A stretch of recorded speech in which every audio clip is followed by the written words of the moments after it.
Assalamualaikum warahmatullahi wabarakatuh.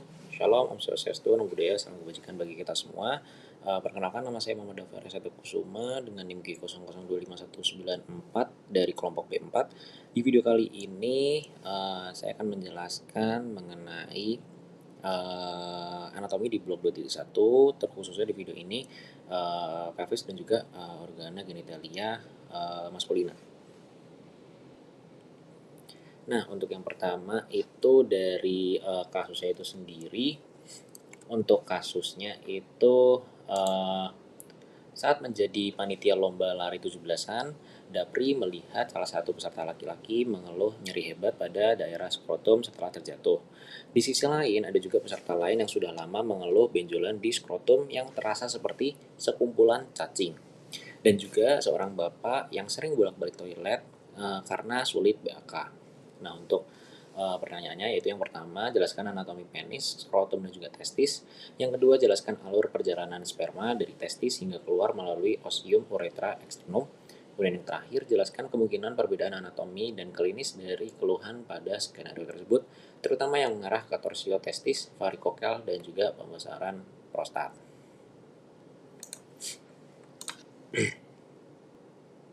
Nah, untuk yang pertama ini mungkin untuk yang pertama ini ada anatomi dari penis itu sendiri, di mana di penis itu ada pars libera penis dan juga ada pars fixa penis. Nah, untuk yang pars libera penis itu ada corpus spongiosum sama corpora cavernosa. Nah, penis itu sendiri merupakan homolog dengan glans klitoris pada wanita, dan juga pada masa embriologi keduanya itu berasal dari struktur primordial yang sama, yaitu tuberculum genitalis. Bedanya pada pria, tuberculum genitalis tersebut berkembang yang kemudian menjadi penis, sedangkan di wanita struktur tersebut itu kurang berkembang. Nah, berkembang atau tidaknya ini yaitu dipengaruhi oleh faktor hormonal. Nah, kemudian masuk ke pars libera penis, di mana yang pertama itu corpus spongiosum, di mana di bagian dalam glans penis akan mengalami pelebaran yang disebut sebagai fossa navicularis, dan pada ujung glans penis terdapat lubang yang merupakan muara uretra disebut osium uretrae externum. Nah, di bagian proksimal dari glans penis itu terdapat batas antara korpus dan juga glans berbentuk cekungan yang disebut sulcus corona glandis.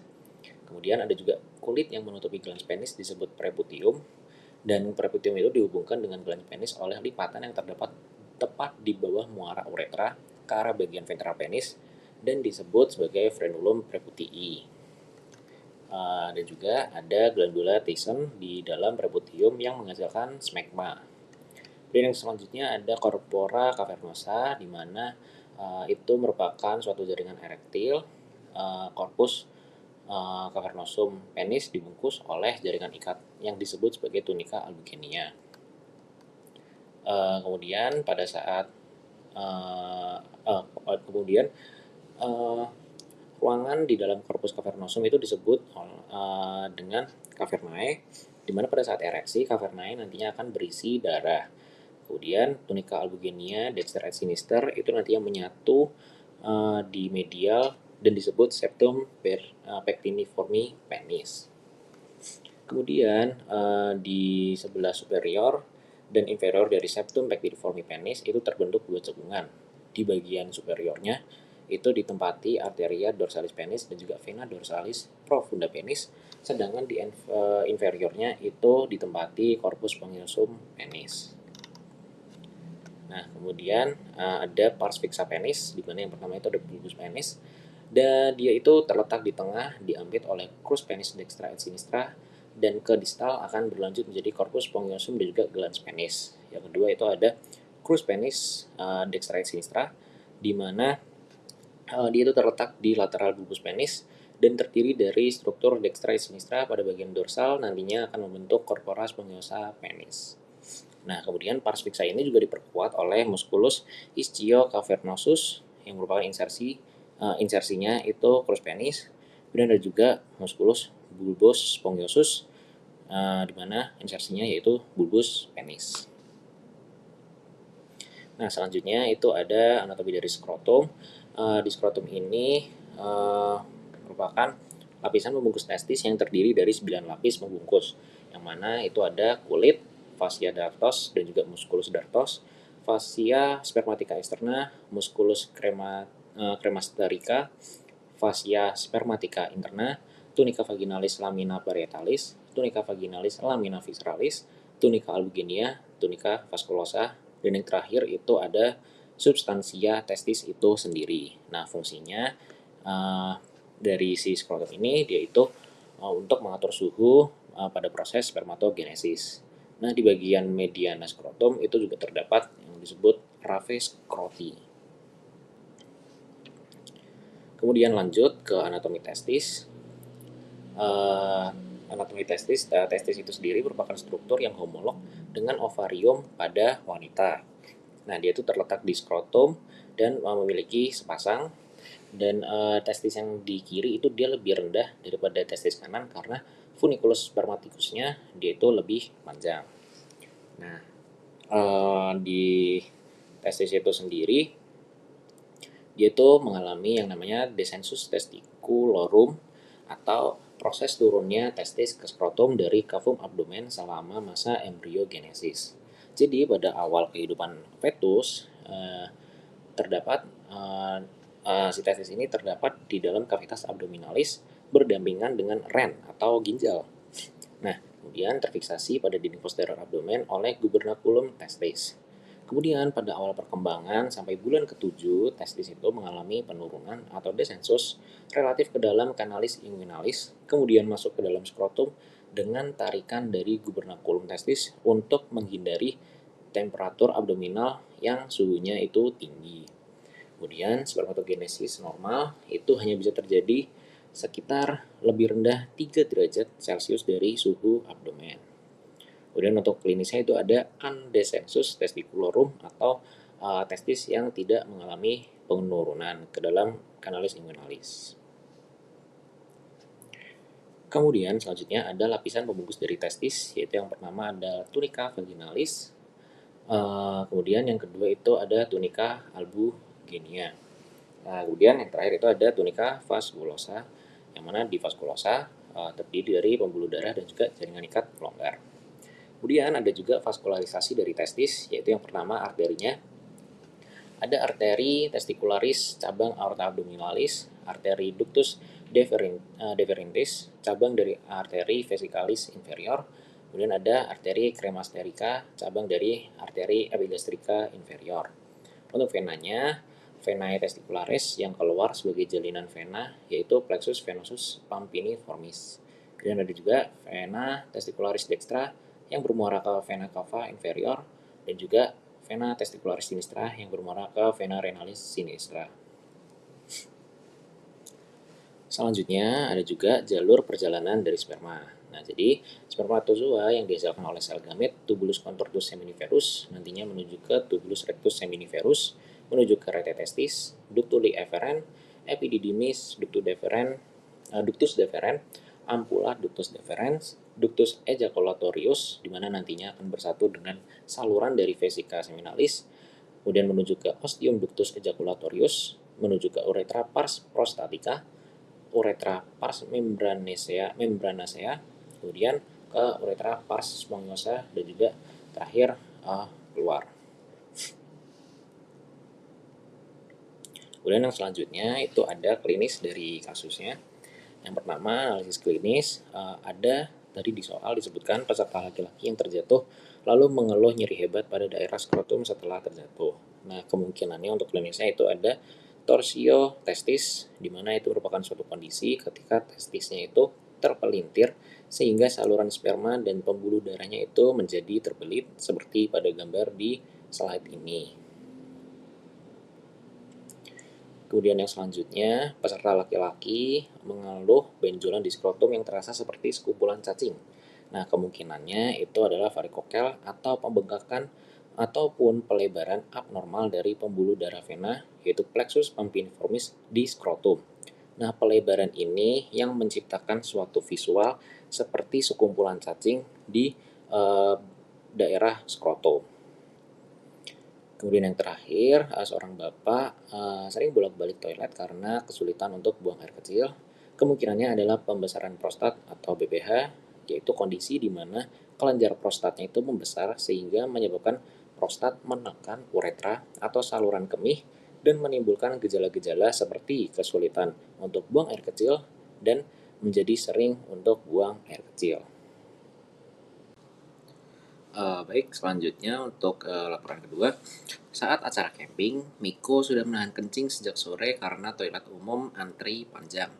Malamnya, ia mengeluh nyeri pinggang yang menjalar ke bawah, anyang-anyangan, dan merasa buang air kecil tidak lampias. Keesokan paginya, temannya panik karena Miko bolak-balik ke toilet sambil memegangi pinggang seperti sedang audisi sinetron. Nah, yang pertama jelaskan pembagian organ sistem uropoetika dan fungsi umum masing-masing organ.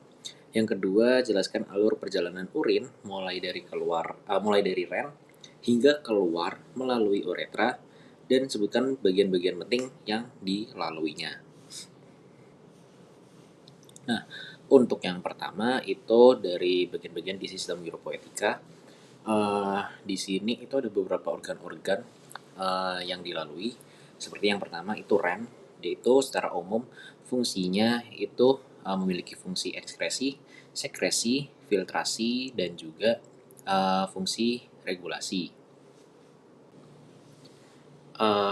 Untuk fungsi ekskresi, yaitu menyaring darah dengan membuang sisa metabolit, zat kimia asing, dan juga zat-zat yang tidak diperlukan oleh tubuh. Kemudian untuk fungsi yang sekresinya, dia itu mensekresikan hormon-hormon. Kemudian untuk fungsi filtrasi, dia itu menyaring darah dan memulai proses pembuatan urin. Kemudian yang terakhir ada fungsi regulasi, yaitu mengatur keseimbangan pH, volume, dan juga komposisi dari cairan tubuh.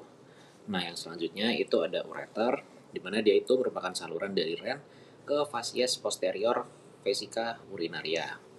Lanjut ke organ vesica urinaria, di mana dia itu menampung urin, fungsi umumnya untuk menampung urin.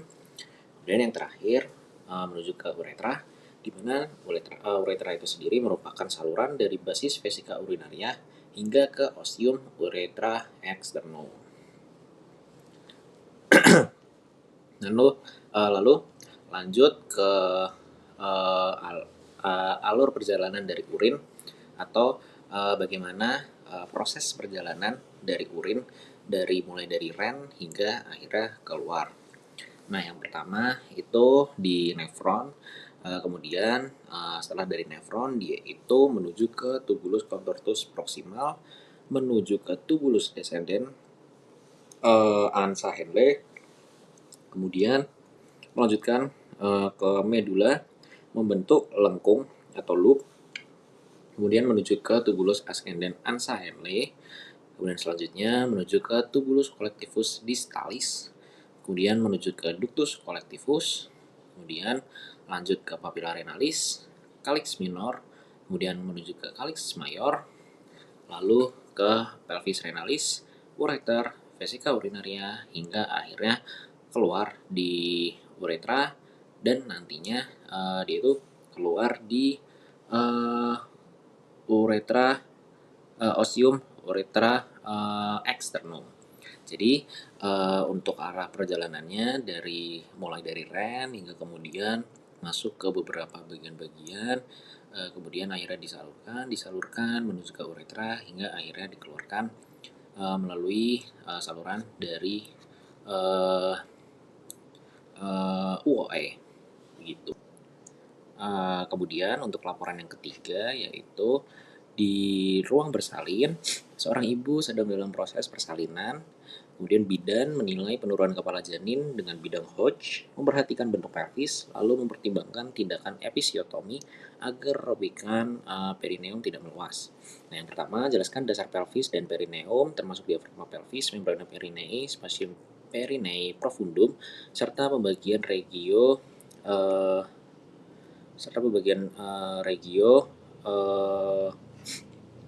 regio urogenitale dan juga regio analis. Kemudian jelaskan hubungan anatomi pelvis dengan kondisi klinis skenario, terutama mengenai perbedaan pelvis pada pria dan wanita, bidang Hodge, dan juga episiotomi. Nah, yang pertama itu ada dasar pelvis terlebih dahulu, di mana diafragma pelvis itu dibentuk dari 3 lapisan. Yang pertama yaitu diafragma pelvis atau muskuli, kemudian membrana perineum atau jaringan ikat, kemudian yang terakhir ada spasium perineum profundum. Nah, untuk muskuli yang menyusunnya itu yang pertama ada muskuli levator ani, di mana origonya itu arcus tendineus yang merupakan penebalan dari fascia pelvis. Kemudian insersionya itu dibagi menjadi 3 serabut. Yang pertama serabut anterior, yaitu musculus puborectalis yang berinsersi pada corpus coccygeus, yang mana lebih terlihat dari inferior. Kemudian ada serabut intermedia, mana dia itu musculus pubococcygeus yang berinsersi juga pada corpus anococcygeus. Kemudian yang terakhir ada serabut posterior, di mana musculus iliococcygeus yang berinsersi pada corpus anococcygeus dan os coccygeus. Untuk inervasinya yaitu cabang-cabang dari sakrales 3 sampai 4, dan fungsinya itu untuk menyokong dan mempertahankan viscera pelvis pada tempatnya, mencegah peningkatan tekanan di dalam pelvis selama mengedan atau mendorong, berusaha untuk mendorong, dan juga ketika mendorong otot-otot abdomen, seperti contohnya ketika kita batuk.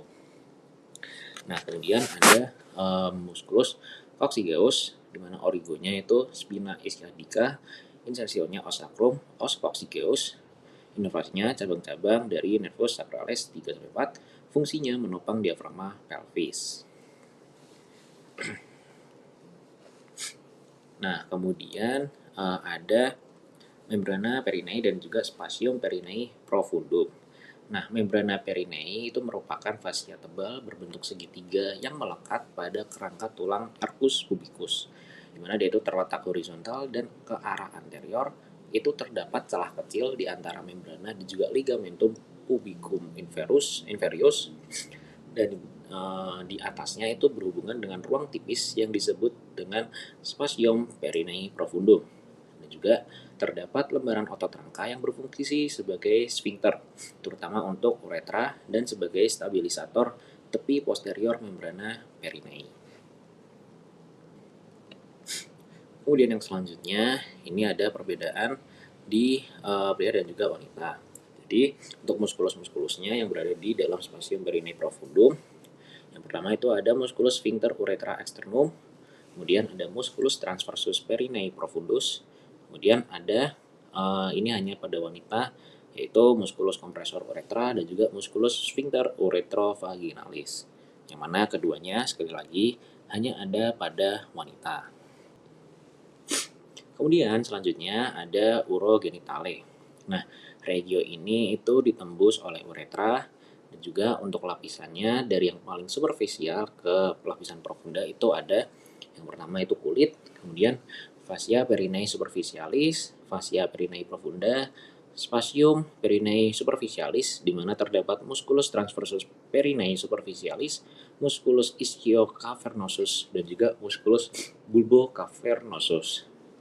Kemudian yang selanjutnya ada fascia diafragma urogenitale inferior, membran perineum, dan ada juga spasium perineum profunda, di mana terdapat musculus transversus perineum profundus, musculus sphincter uretra externum, dan juga glandula bulbo-uretralis Cooperi. Kemudian ada fascia diafragma urogenitalis superior. Kemudian yang selanjutnya ada urogenitale pada wanita, di mana regio urogenitale wanita selain ditembus oleh uretra juga ditembus oleh vagina di bagian posterior uretranya. Nah, untuk strukturnya mirip-mirip dengan yang ada di pria, namun ada sedikit modifikasi pada susunannya. Nah, untuk urutannya dari yang paling superficial ke lapisan profunda itu yang pertama ada kulit, kemudian masih sama fascia perineum superficialis, fascia perineum profunda, kemudian spasium perineum superficialis, di mana terdapat musculus transversus perineum superficialis, musculus ischiocavernosus, dan juga musculus bulbocavernosus. Kemudian ada fascia diafragma urogenitale inferior, di mana itu membrana perineum. Kemudian ada spasium perineum profunda, terdapat musculus transversus perineum profundus, musculus sphincter uretra externum, musculus sphincter uretrovaginalis, dan dan juga musculus kompresor. Nah, kemudian ada juga yang terakhir, fascia diafragma urogenitale superior. Kemudian lanjut untuk pembagian dari regio analis. Kalau tadi itu kan sudah terkait dengan regio urogenitale, dan sekarang akan membahas mengenai regio analis. Nah, sebelumnya regio urogenitale dan juga regio analis itu sebenarnya berasal dari yang namanya regio perineum, di mana dia itu letaknya di bawah dasar pelvis dan bentuknya itu berlian yang dibagi menjadi dua regio oleh garis khayal yang menghubungkan kedua tuber ischiadicum. Nah, kalau di gambar di video ini terlihat ada bentuk seperti berlian, kemudian dibagi oleh garis khayal di tengah-tengahnya, yang kemudian di anteriornya itu menjadi trigonum urogenitale atau regio urogenitale. Kemudian untuk yang di posteriornya itu menjadi trigonum analis atau menjadi regio analis. Nah, untuk batas-batasnya itu di bagian anterior, batasnya margo inferior symphysis pubicum, di lateral atau di posteriornya itu hernami ischiopubica anterior, dan juga ligamentum sacrotuberale posterior. Jadi untuk di lateral ada yang rami ischiopubica sama ligamentum sacrotuberale. Dan untuk posteriornya itu batasnya dengan apex os coccygus. Nah, selanjutnya ada untuk perbedaan pelvis pada pria dan juga wanita. Nah, secara garis besar, pelvis di pria dan wanita itu perbedaannya adalah pelvis pada wanita dibentuk untuk tujuan melahirkan janin. Nah, jadi kalau di wanita itu dia itu bentuk dari pelvisnya adalah pelvis ginecoid, di mana dia itu bentuknya hampir bulat dan menjadi tipe yang ideal bagi wanita untuk melahirkan janin secara per vaginam. Nah, untuk yang pria itu namanya pelvis android, di mana ukuran conjugata vera anatomikanya itu sedikit lebih panjang daripada diameter transversa. Dan ini menjadi tipe pelvis yang ideal untuk laki-laki. Kemudian untuk pelvis pada perempuan itu sudutnya juga lebih lebar, yang mana tentunya untuk proses melahirkan janin secara pervaginam untuk memudahkan ketika melahirkan janin. Kemudian untuk pelvis pada laki-laki itu dia sudutnya lebih sempit. Nah, untuk perbedaan-perbedaannya yang lain ada seperti aditus pelvisnya, di mana pada wanita itu berbentuk bulat, sementara pada pria itu bentuknya seperti jantung. Kemudian untuk os sacrum pada wanita itu pendek, luas, dan juga kurang melengkung, sementara untuk pria itu dia panjang tetapi sempit dan juga melengkung ke depan. Kemudian untuk os coccygeus pada wanita itu lentur, sementara di pria itu kuat. Kemudian untuk os ilium, dia itu pada wanita miring ke lateral, sementara untuk di pria dia itu lebih tegak. Kemudian untuk cavitas pelvicus di wanita itu dangkal dan juga luas, sementara di pria itu dalam dan juga sempit. Dan untuk tulang pelvisnya pada wanita itu tipis serta tidak kuat, sementara di pria itu tebal dan juga kuat. Dan yang terakhir ada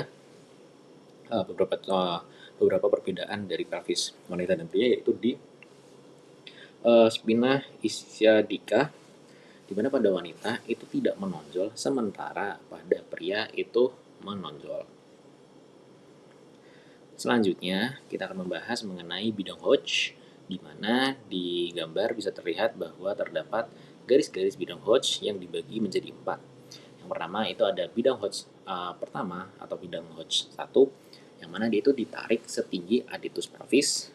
Kemudian bidang Hodge 2 yang ditarik melalui tepi bawah symphysis osis pubis dan sejajar dengan bidang Hodge yang ke-1.